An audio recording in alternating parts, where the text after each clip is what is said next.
Man is really a unitary being, but seemingly is duplex, and even multiple. But this is seemingly only, for in fact, there is but one real sense in man, which truth I learned as I gazed upon the student in the chamber, and that sense is intuition, the human sprout of infinite and godlike faculty, dormant in most people, yet uncontestably destined to the immense unfolding in all. Albeit it is so deeply buried in some that it can only express itself through organs. And God said, "Let us make man in our own image." And so he made him. But God is ubiquitous, omnipresent, omniscient. Man is not. And yet the scripture be worthy of our regard, and progress be a sham of delusive dream. The tremendous prophecy implied in the line from Genesis just quoted is certainly to be realized. And man is destined to move through thorny fields, slowly if it may be, yet still to move towards ubiquity and omniscience. Intuition is the sprout of which they are the full tree.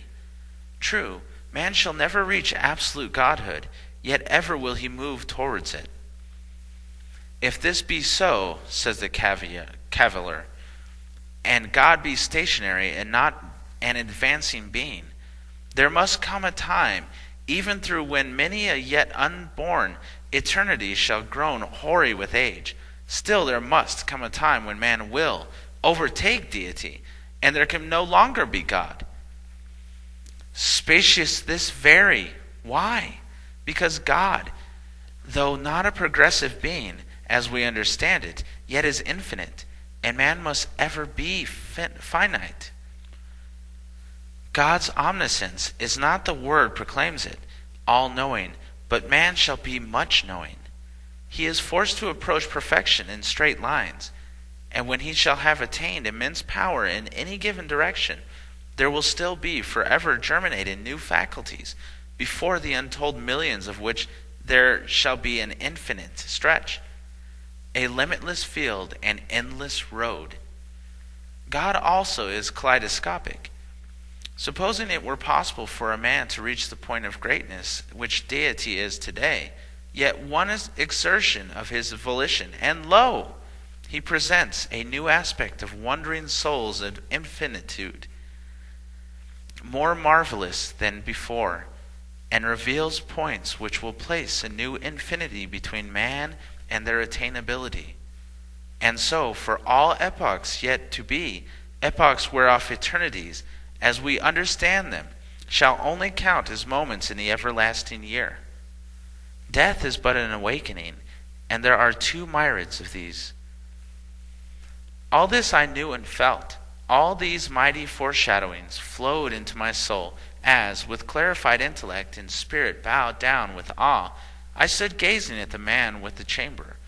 More, reason, the king faculty given us here, was only intended to act as our pilot through life, and will have fulfilled its main office when we step into the grave.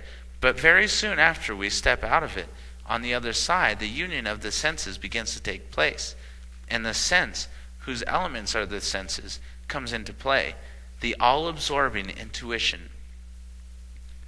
This unifaculty is not a thing of earthly origin, though it here deepens and grows strong. It was an integer of the original being, became a part of the soul at the very instant wherein it fell from God. It is a triple faculty, and its role is provision, present knowing, and reminiscence. The skin of a man is not himself, although whoever sees one recognizes something human. Beneath the skin is the muscular system, interlaced with magnificent network of nerves, all of them of the form, yet by no means the man himself. Yet we come to the osseous system, the skeleton and God-fashioned framework of the house he lives in, and a house only. 1, 2, that is often led to bad tenants, seeing how zealously they abuse it and batter down its walls. Now, when we see a skeleton, we know that there is something that points towards the human, yet do not know for that reason, even momentarily, confound the bones of the individual, for we instinctively know that the wonderful occupant of this bony edifice is, and to the body eyes will forever remain invisible. Whoever looks for a man must go below and above the skin, flesh, muscles, and bones to find him. Well, let the searcher enter the domain of the senses, a country that lies long distance beyond the nervous land. Ah, here is the man, somewhere in this region of sense. Let's see. 1, 2, 3, 5, or a dozen, no matter about counting them. Yet nowhere in this region have we found and can find the man. We are certainly nearer to him than we were a while ago, yet not finding him, we concluded to go a little further in the search. He dwells in the faculties. Not so. Try again. In the passions. Further still, not home yet. In godlike reason, and in the quality parlors of the virtue aspiration, expression, each one step nearer the goal. Go a little deeper, and the center of the brain you will find the winged globe of the celestial fire in which dwells the man. This part of God crowded into less than 3 square inches of surface. Here is the seat of the soul. Here is the grand depot at which all the nerve and thought and knowing, thinking and feeling trains and telegraphic lines converge and meet. This winged globe is a house of many mansions, eternal in itself.